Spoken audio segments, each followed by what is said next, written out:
আমাদের হচ্ছে tricky RX একটা নতুন হার্ড ড্রাইভ খুলে গেছে। তো এই ট্রিকি আরএক্স হচ্ছে আমাদের 500 জিবি যে হার্ড ডিস্ক থেকে আমরা শ্রিঙ্ক বা স্প্লিট করেছিলাম সেটা এখানে চলে এসেছে 250 জিবি। তো এবার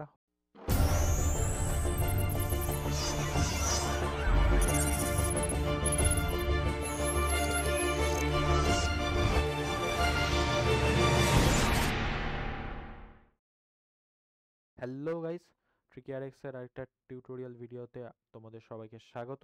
সো আজকে আমি দেখাবো হচ্ছে আমার সিস্টেমের ভেতরে ইনস্টল করে থাকা হার্ড ডিস্কে আমি কি করে পার্টিশন করব, এবং পার্টিশন করার পর আবার আমরা সেই পার্টিশন করা যে ড্রাইভটাকে আবার আগের ড্রাইভে কি করে মার্জ করব।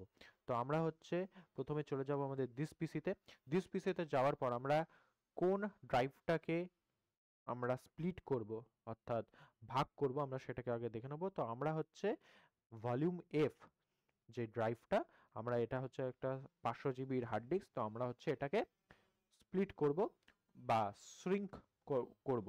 ঠিক আছে, তো আমরা হচ্ছে এটা 250 জিবিতে একে একটা ভাগ করব, নতুন একটা ড্রাইভ বানাবো 500 জিবি মানে 464 জিবি থেকে। তো আমাদের অলরেডি ফ্রি আছে 369 জিবি। তো আমাদের সবসময় মাথায় রাখতে হবে যাতে আমাদের যেটা ফ্রি আছে তার মধ্যে যাতে আমরা স্প্লিটটা করতে পারি অর্থাৎ ভাগ করতে পারি। এখন যদি আমি 370 জিবি ভাগ করতে যাই হবে না, কারণ আমার স্পেস ফ্রি আছে 369 জিবি। তো আমাদের হচ্ছে দিস পিসি থেকে বেরিয়ে যেতে হবে। দিস পিসি থেকে বেরোনোর পর আমাদের সিম্পলি কিবোর্ড থেকে উইন্ডোজ উইন্ডোজ কি এবং এক্স কি একসাথে প্রেস করতে হবে। দেন আমাদের যেতে হবে ডিস্ক ম্যানেজমেন্ট অপশানে। তো ডিস্ক ম্যানেজমেন্ট অপশানে যাওয়ার পর আমাদের একটুখানি ওয়েট করতে হবে, যেহেতু আমাদের ডিস্কগুলো এক্ষেত্রে লোড নেয়। তো আমাদের ভলিউম হচ্ছে নিউ ভলিউম এফ। আমরা এফ কে, যেটা আমাদের 500 জিবির হার্ড ডিস্ক, সেটাকে হচ্ছে আমরা পার্টিশন করব বা শ্রিঙ্ক করব বা স্প্লিট করব, আমরা অনেকভাবেই বলতে পারি।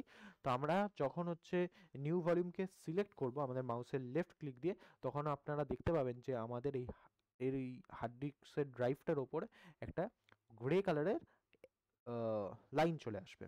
তো এর উপর আমরা রাইট ক্লিক করব। রাইট ক্লিক করার পর আমরা হচ্ছে শ্রিঙ্ক ভলিউমের ওপর ক্লিক করব। তো শ্রিঙ্ক ভলিউমে ক্লিক করার পর আমরা হচ্ছে এখানে কয়েকটা জিনিস আমাদের এখানে বুঝতে হবে। তো এখানে হচ্ছে শ্রিঙ্ক এফ, যেহেতু আমাদের ড্রাইভের লেটার হচ্ছে এফ, তো সেই জন্য এফ দেখাচ্ছে। তো total size before shrink in MB, তো 475 জিবির হচ্ছে আমাদের হার্ড ডিস্কটা। তো এখন কতটা ফাঁকা আছে, সেই ফাঁকাটা হচ্ছে 334 জিবি অবধি আমরা শ্রিঙ্ক বা স্প্লিটটাকে করতে পারবো। তো আমরা এতটা করব না, আমরা হচ্ছে 250 জিবির করব। তো enter the amount of space to shrink in MB. তো আমরা হচ্ছে যত জিবি স্প্লিট করব বা শ্রিঙ্ক করব, তো সেটা আমাদের এমবিতে দিতে হবে। তো জিবি টু এমবি করার ফর্মুলা হচ্ছে আমরা যেহেতু জানি, 1 এমবিতে 1024 কেবি বা 1024 এমবিতে হচ্ছে 1 জিবি। তো আমরা হচ্ছে জিবিটাকে এমবিতে নিয়ে আসবো। তো আমরা যাব হচ্ছে আমাদের ক্যালকুলেটারে আহ, ক্যালকুলেটারে যাওয়ার পর আমরা হচ্ছে 1024 ইন্টু 250 জিবি, 1024 এমবি ইন্টু 250কে আমরা হচ্ছে গুণ করব। গুণ করার পর আমাদের রেজাল্ট বেরোচ্ছে 2,56,000 এমবি। তো আমরা হচ্ছে 2,56,000 এমবি দিয়ে দিলাম। তো আমরা এখানে হচ্ছে শ্রিঙ্ক করব। তো এখানে total size after shrink 219 GB আমাদের যে 500 জিবি থেকে বেঁচে থাকবে। আমরা হচ্ছে শ্রিঙ্ক করব। তো শ্রিঙ্ক করার পর আমাদের একটু ওয়েট করতে হবে। ওয়েট করার পর আমরা এখানে দেখতে পাচ্ছি যে আমাদের 250 জিবি আনঅ্যালোকেটেড হিসেবে এসে গেছে। তো আনঅ্যালোকেটেড মানে আমরা আমাদের হার্ড ডিস্কটাকে এখন ভাগ করেছি, কিন্তু আমাদের সিস্টেম জানে না যে সেই ড্রাইভের লেটারে কি হবে বা সেই ড্রাইভটা কোথায় আছে। তো আমাদের হচ্ছে সেই অ্যাড্রেসটা মানে রেকটিফাই করে দিতে হবে সিস্টেমকে, যে আমাদের এটা ড্রাইভ হিসাবে আমরা চাই। তো আমরা হচ্ছে ক্লিক করব অ্যাজ ইউজুয়াল। ক্লিক করার পর আমরা রাইট ক্লিক করব। রাইট ক্লিক করার পর আমরা করব হচ্ছে নিউ সিম্পল ভলিউম। তো নিউ সিম্পল ভলিউম করার পর হচ্ছে আমাদের এখানে একটা উইজার্ড খুলে যাবে, যেটা হচ্ছে সিম্পল ভলিউমের উইজার্ড। তো এখানে হচ্ছে আমরা নেক্সট করব। নেক্সট করার পর এখানে আমাদের দেখিয়ে দিচ্ছে যে আমাদের হচ্ছে 2,56,000 এমবি অর্থাৎ 250 জিবি আমরা পাবো এটা। তো আমরা দেন নেক্সট করব। এখানে হচ্ছে আমাদের assign the following drive letter. তো assign the following drive letter হিসাবে আমরা হচ্ছে আমাদের অলরেডি এ বি আমাদের অ্যাসাইন করা থাকে না সিস্টেম থেকে, তো CDEFG হচ্ছে আমার অ্যাসাইন করা আছে, সেই জন্য হচ্ছে এইচ লেটার আসছে। তো আমরা চাইলে জেডও দিতে পারি, তো আমরা হচ্ছে জেড দেবো। তো জেড দেওয়ার পর এখানে হচ্ছে আমাদের ফরম্যাট হয়ে যায় ড্রাইভটা। তো এক্ষেত্রে আমরা যেখান থেকে শ্রিঙ্ক করছি বা স্প্লিট করছি সেই ড্রাইভটা কিন্তু ফরম্যাট হয় না, যেটা আমাদের আনঅ্যালোকেটেড হয়ে থাকে সেটা হচ্ছে ফরম্যাট হয়। তো এই ক্ষেত্রে আমাদের তথ্য যাওয়ার কোনো রিস্ক নেই। তো হচ্ছে আমাদের ফাইল সিস্টেম হচ্ছে NTFS এ হবে, যেহেতু এখন উইন্ডোজ 10, 11, 8.1 থেকে NTFS এই আসছে, তো NTFS ফাইল সিস্টেমেই হবে। দেন হচ্ছে অ্যালোকেশন ইউনিট সাইজ ডিফল্ট হবে। আর নিউ ভলিউমের জায়গায় আমরা এখানে দিতে পারি আমাদের চ্যানেলের নাম RKRX। তো দেওয়ার পর আমরা একটা ফরম্যাট করে দেবো এবং ফিনিশ অপশনে যাব।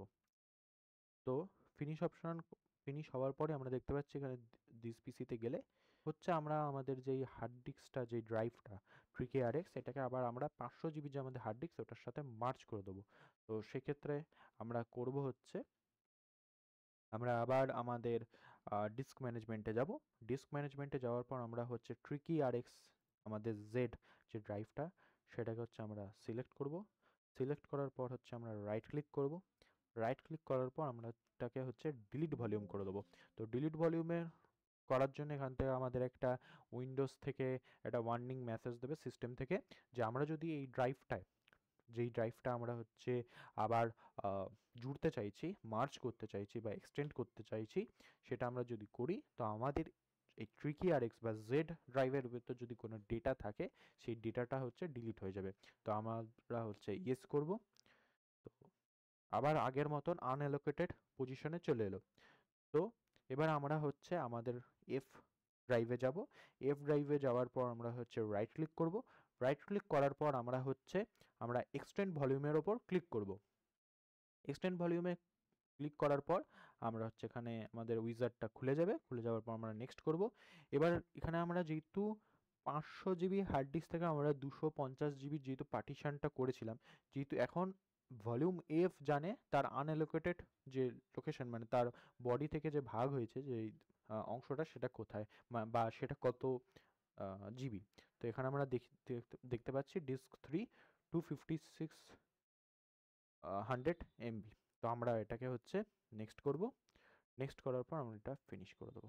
তো আমরা আবার দেখতে পেলাম যে আমাদের যে ড্রাইভটা RKRX যে ড্রাইভটা সেটা আবার আমাদের আগের যেরকম 500 GB হার্ড ডিস্কের সাথে মার্জ হয়ে গেল, এবং আমরা হচ্ছে 464.71 GB আমরা NTFS ফাইল সিস্টেমে পেয়ে যাব। তো আমরা যদি এবার দিস পিসিতে যাই আমরা সিম্পলি দেখতে পাবো যে আমাদের নিউ ভলিউম এফ সেটা হচ্ছে 464 GB হয়ে গেছে। তো আজকের এই ভিডিওটা ছিল আমরা কি করে আমাদের হার্ড ডিস্ককে এক্সটেন্ড করব এবং কি করে আমাদের হার্ড ডিস্ককে শ্রিঙ্ক ভলিউম বা স্প্লিট করব স্টোরেজ বা ড্রাইভ হিসেবে এক্সটেন্ড করার জন্য বা স্প্লিট করার জন্য। তো ভিডিওটা যদি ভালো লাগে তোমরা অবশ্যই লাইক করবে, চ্যানেলে নতুন হয়ে থাকলে সাবস্ক্রাইব করবে, আর অবশ্যই বেল আইকনটা প্রেস করতে ভুলবে না।